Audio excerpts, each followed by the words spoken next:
because this is very frustrating that people think residential rentals are passive income. So now let's just move on to the second form, because obviously the first form is far from passive.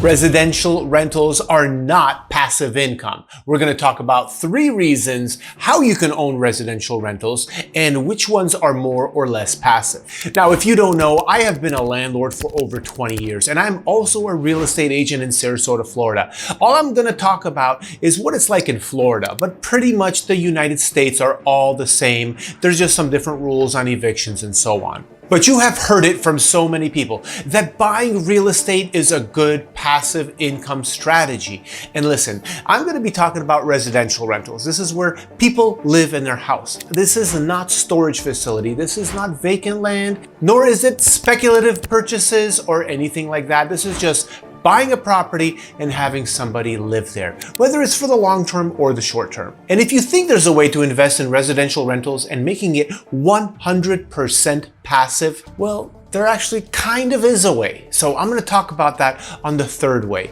But first, let's just get started into the traditional real estate rental model. What does that look like? For most people, the way it looks is like this. They purchase a property, they live in it for a little bit, then they're ready to move to the next property, and they're not sure if they should sell or rent the existing property, and then they choose to rent it. So they become a landlord by default. They move out and they rent it to somebody else. So here's what happens. Now I'm going to talk about 2 different ways, right? You can do the long-term or the short-term rental. Long-term basically means an annual rental. Short-term means week to week, month to month, something along those lines for people that are just visiting the area or maybe have a temporary job relocation. So if you have a short-term rental, let's talk about it. I do have short-term rentals. I have managed those. And these are actually the absolute least passive in terms of income sources for residential rentals. Here's what you have to do. You know, there's the entire preparation component of it. So you have to have it professionally cleaned and designed, stage it with furniture and paintings, and get all these little, accessories that people want. For example, if you're near the beach, maybe you want some bicycles. If you're near downtown, you also might want some bicycles or some beach stuff like little, umbrellas and chairs and so on. And after you have done this entire setup and it's all ready for rental, well, then you have to take photos and hire somebody or just do it yourself. It's still nothing passive about it. And then you have to create the ads, on Airbnb, on HomeAway, on VRBO, all these different websites. You can even put it on Facebook Marketplace. There are even Facebook groups for your local area that you can go and for example, there's a Sarasota for rent, Manatee County for rent, short-term rentals in this area, Florida short-term rentals, so many Facebook groups out there. And so now that you've done all this work and you're still not passive, the next phase is a little bit more passive, and I mean this much more passive. Next part is getting it rented. And it's all fine and dandy when it's all booked and rented, but to get to that point, there are a lot of questions. On Airbnb, for example, people will go and just write all types of questions. They're going to say, hey, how far is it to the beach? Even though they can just Google it and check it out themselves. They're going to ask, hey, are laundry facilities included? Well, photo number 5 shows that, but they don't check that. So you have all this work that you have to do just to get it rented because people have questions. And sometimes they have questions like, can you make a special exception? I have a 5-pound teacup chihuahua or something, and you have a no pet policy. So there's all types of stuff, including sometimes asking about what kind of appliances you have, like microwave, toaster oven, toaster, blender. People just ask all the questions that you can possibly dream of. And it's very active to go and answer all these questions. And what's really good though, is that as people are asking questions, your checklists get updated. For example, you might have a little brochure that you provide people with popular places to go, maybe restaurants to check out. Maybe you have some agreement with some restaurants to give a slight discount for your guests. Or maybe you just want to show all the attractions and provide coupons and tickets and all of that. This is all active work. Somebody needs to do it. The property manager isn't going to do it, and neither is your Uncle Bob who's helping you out with this rental. Okay, so let's just say you've booked it. and it's all ready to go. Someone's moving in on Friday. Well, you have to go and communicate with them. You don't have to, but if you want 5-star reviews, then you really should, because the short-term rental market is a review-driven business. If you have bad reviews, people are not going to book. So get out there and make people feel welcome. Say, hey, I hope you enjoy your stay. Thank you so much for checking in. Or I hear you're on your way. Do you know about what time you'll be there? I want to make this as pleasant for you as possible.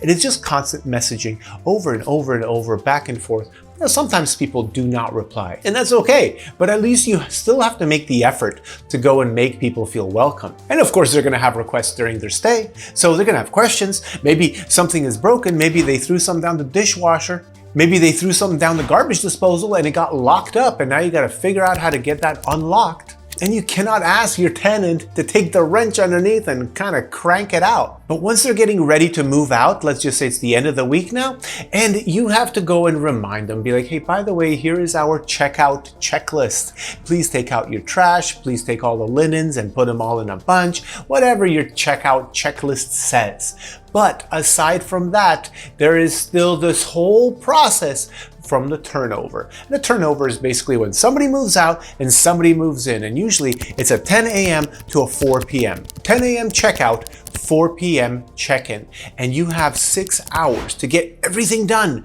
to get all the laundry cleaned, to change all the linens. And listen, a cleaner does all this, right? This is why you hire professional cleaners, because they are very fast and efficient at cleaning the property and getting it really, really nice for the next tenant. But one thing that's unrelated, whether you have tenants or not, on a short-term rental is garbage. This is definitely something that we have struggled with and have had some complaints about. So here's the solution. Who's going to take out the garbage? Who's going to put the cans to the curb? And who's going to put the recycling to the curb?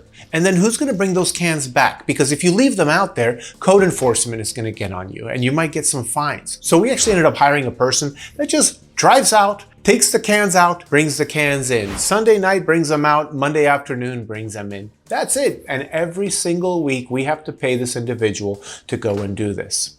So does this sound passive to you? It's not. But now let's talk about the long-term rentals, because this one is a lot more passive indeed. And most of my rentals are long-term, because I know that I'd much rather make a little bit less money with way less work. But is there no work? Is it truly passive? And the answer is no, not even close. Now, I do manage my own properties, so here's what I have to do. First, I have to find a tenant and screen them and talk to them and make sure that their job is okay, that they have the income and the credit and everything else to support them being a good tenant, a good fit for my property. Sometimes on residential properties, you might want to include your lawn care. So you got to go and manage the lawn care person to cut the grass, make everything look really nice. Once in a while, trim the bushes. Once in a while, trim the trees and the palm trees and so on.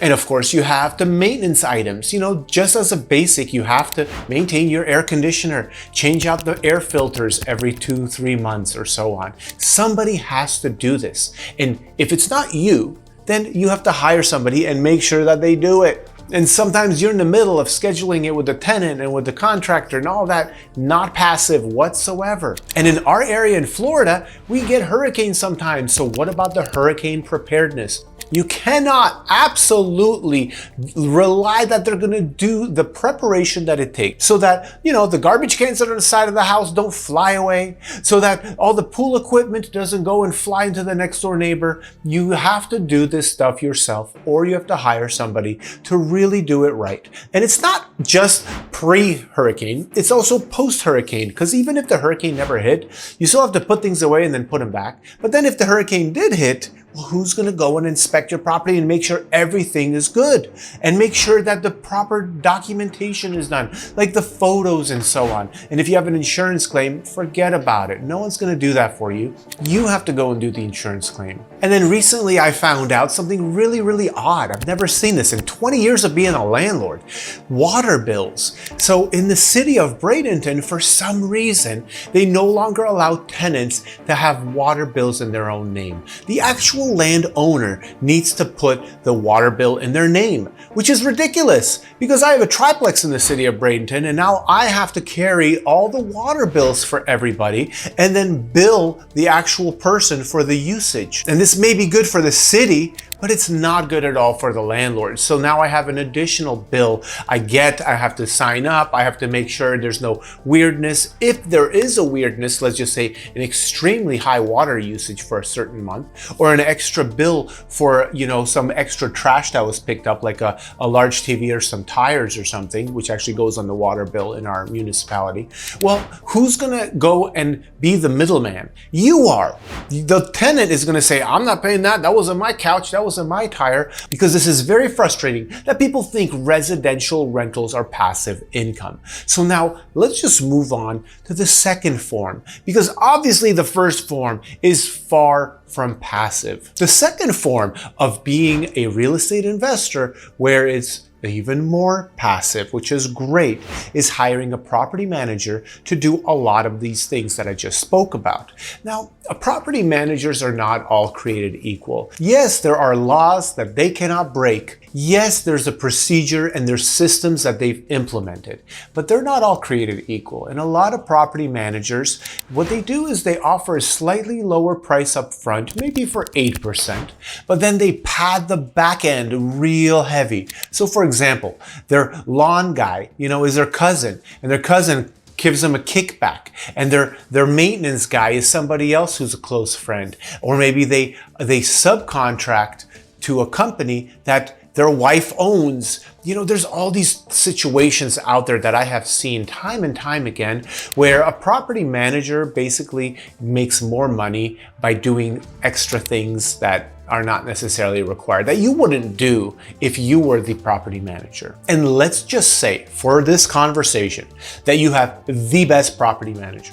So ethical, so right, rents it at the best possible money for the best possible tenant, and there's literally never a phone call on your property, never an issue, never a complaint. This happens sometimes. Let's just say that's the position you're in for the entire duration of you owning residential rentals. Is it passive then?